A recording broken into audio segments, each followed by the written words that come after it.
Эми биз барат экенбиз дагы эле лентаны кыркып коюп эле бизге жаңы мектеп ачылды, бизге жаңы бала бакча ачылды, бизге ФАП ачылды эле сапатына көңүл бурбай эле кетип атат баарыбыз.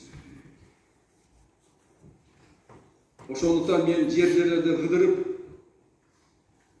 ачылбаган мектептерге, курулушуп жүрүп аткан мектептерге барып сапатыны көзөмөлгө алып атабыз.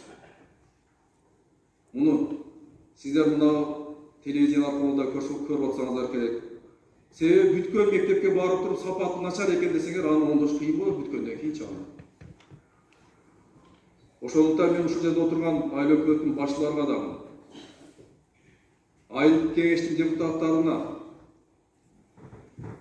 айыл башчыларга дагы кайрылып кетет элем, башка жетекчилерге дагычы. Кайсы айылыңыздарда, кайсы жерде ушул социалдык объектилер, кандай эле курулуш иштери болуп аткан болсо, бул баардыгыбызга керек нерсе. Барып сапатына бир көз жүгүртүп, ошо көзөмөлдү жасап коюңуздар. Кийин курулуп бүткөндөн кийин кеч болот. Муну азыр айтып атпайбы, таза суу деп. Бул таза суу маселесине деле келет алчы. Эгерде жол курулуп атса, жолдун эле маселеси болчу. Канчалаган жолдорду кылып атабыз, бир жылдан кийин кайра барсак, ошол жерге кайра ямышлы иштерди жасаганга туура келип атат. Ошондуктан баарыңыздарга кайрылып коет элем.